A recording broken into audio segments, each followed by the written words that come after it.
খাগড়াছড়ির রামগড় উপজেলায় বাগানটিলায় মা মেয়ে খুনের ঘটনায় গ্রেপ্তার এক যুবক। খাগড়াছড়ি থেকে বিপ্লব তালুকদারের প্রতিবেদনে দেখুন বিস্তারিত। খাগড়াছড়ির রামগড় উপজেলার পৌরসভার ৭ নং ওয়ার্ডের পূর্ব বাগানটিলায় মা মেয়ে খুনের ঘটনায় এক যুবককে গ্রেপ্তার করেছে পুলিশ। গ্রেপ্তারকৃত আসামি সাইফুল ইসলাম উত্তর কুহুমা দারোগাছড়া খালের মাথা ছাহলনাইয়া এলাকা মোহাম্মদ শাহাবুদ্দিনের ছেলে।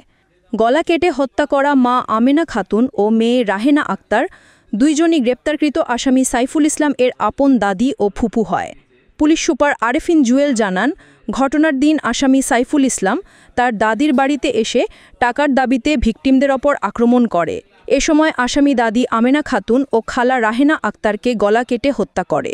পরে আসামি ঘরের আলমারি ভেঙে নগদ টাকা ও গয়না লুট করে পালিয়ে যায়। ঘটনার পর পুলিশ অভিযান চালিয়ে আসামিকে গ্রেপ্তার করে। প্রাথমিক জিজ্ঞাসাবাদে সে হত্যার কথা স্বীকার করেছে।